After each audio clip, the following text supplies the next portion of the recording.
Hello everybody, I am Tom and you are watching me play Destiny 2. So, we're going to do a bounty hoarding video. Now, ordinarily, I do these kind of near the end of the season, and it's not so much a guide of here's how to bounty hoard, it's more of a here's what I've done to bounty hoard, kind of too late for you, bad luck.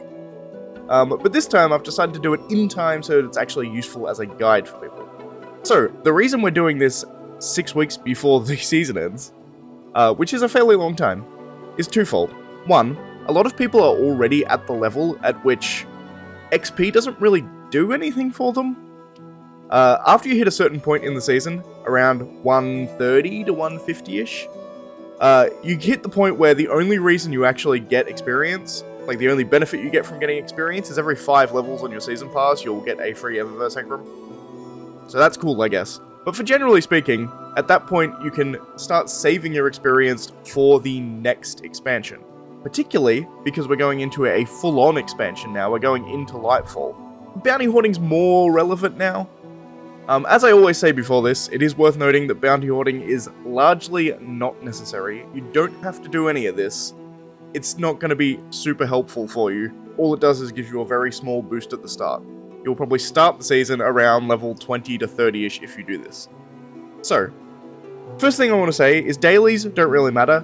After you've done all your weeklies, which give you the most experience, weeklies will give you 12,000, whereas dailies will give you 6,000. Repeatables will give you 4,000, so generally speaking they're not worth keeping.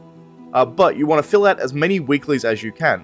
What I'm going to go through in this video is essentially how to do every single weekly. You need to start this week if you want to get them.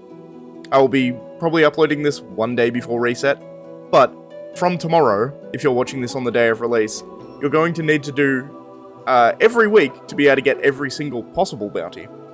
I will go into why that is in a second, but it's going to take you 6 weeks of work. Granted, not a whole lot of work per week, but this is going to give you the most possible experience you can have, and you're going to want to fill up on every weekly you can, and then fill up your remaining slots that you can fill bounties in with dailies. It's worth noting it's often nice to leave a gap, just so that you can have room for new quests and things as they pop up in the new season. So I usually get to about 60 out of 63 is my general way to go. But it's worth noting that you can do this on all 3 characters as well.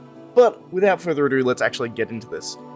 First off, we have the unchanging weeklies, which is to say weeklies that are exactly the same week after week, so you don't really need to prepare for these. If you wanted, you could do all of these in the last week. So first, we're going to go over the ones from the Cosmodrome. These can be got whether you have any DLCs or not.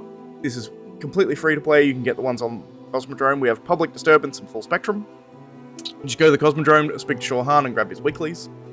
We also have the weekly Starhorse bounty from the Starhorse. Again, anybody can do this. You don't require any DLC to collect this one. There's a lot of different weekly Starhorse bounties, but since you can only hold one at a time, anyone, doesn't matter which, honestly. Next, we have the Gateway Between Worlds from Petrovenge on the Dreaming City. This requires you to do blind well runs. If you do 2 fully heroic blind well runs, you'll complete this. It is one of the more grindy weekly bounties, I will say.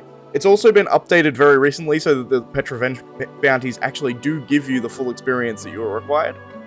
Moving on to the Moon. So, if you have to have the DLC to be able to do these moon quests. So if you have the DLC, then you're good. If you don't, you won't be able to do these. But 2 of them are from Eris Morn, Lunar Spelunker, and Slow Wave Disruption. And then 2 are from the Altar of Sorrow, Nightmare Sojourner and Nightmare Hunter. And then finally, for the unchanging weeklies, we have Courageous Expedition. Once again, you're going to need to have Beyond Light to do this one, so you're going to need to have the extra DLC above that. It's getting a bit ridiculous, Bungie. We need free DLCs for these things. These old ones need to be free. People should be able to play them. But Courageous Expedition is just to do anything on Europa. Moving on now, we have our rotating weeklies. So, first things first, we have all of the Ascendant challenges. These all come from Petra. Anyone can do these are free. But every week, it will rotate to a different Ascendant challenge. The actual bounty will say the same thing. It'll just say, do the Ascendant challenge. But each Ascendant challenge has its own corresponding weekly bounty. So, that's why you need to start 6 weeks in advance, because this is on a 6-week rotation. This is the only reason. If you don't care about doing these Ascendant Challenge ones, then you can do this a lot quicker. Notably, 3 weeks in advance, because each of the Empire hunts for Variks, each has its own weekly bounty, and it's again on a rotation, so you need to do one, and then the next week you can do the next, and the next week you can do the next. So that's all for the rotating bounties. And then finally, we have the Clown weekly bounties. So, it's worth noting that you need to be in a clan for this to work. However, there are 3 clan bounties for Crucible: Fight Forever Together, Hard Fought Victory, and Tag Teaming. All of these require you to play with your clanmates in the particular playlist. This is Crucible. It's like win games, complete games, and kill enemies, I believe. Next is Gambit. Same deal. Kill enemies as a team, win games, and complete games. If you've got a clan that's actively playing, just jump in when they're doing stuff. You can get these done relatively quickly. Once again, these are on a rotator. It's somewhat random which one you're going to get, but if you're starting now at 6 weeks before, you should be able to get all of them without much trouble. And then we have the final 2, which are not rotating or anything. They're always there. Raiding Party you can always do, not a problem. It is worth noting with Collective Force though. Raiding Party obviously is complete a raid, for those unaware. Collective Force is the Nightfall clan weekly. So, some people might not know this. If you're in a big clan, you've probably never noticed this, but Collective Force is actually locked until you reach a particular clan level. If you're in a big clan, your clan level will be already done in the first day, so you'll never even know this. But if you're in a smaller clan, you probably never have even done Collective Force, because Collective Force doesn't unlock until you reach clan level 6, I think. Which for a small clan is actually a pretty large gap cross, honestly. I don't know why it's locked. It doesn't really make sense to me why it's locked, but it may be one that you can't do depending on whether or not you've got a big enough clan or not. But that is every single weekly that will give you the max amount of experience of 12,000 experience per bounty. 312,000 experience. If you then add the remainder of your daily bounties, which is another 34 daily bounties if you go all the way to 6,000, all the way to 60, that leaves you with another 204,000 for a total of 516,000 experience. You can then multiply that by the amount of characters you're doing it on.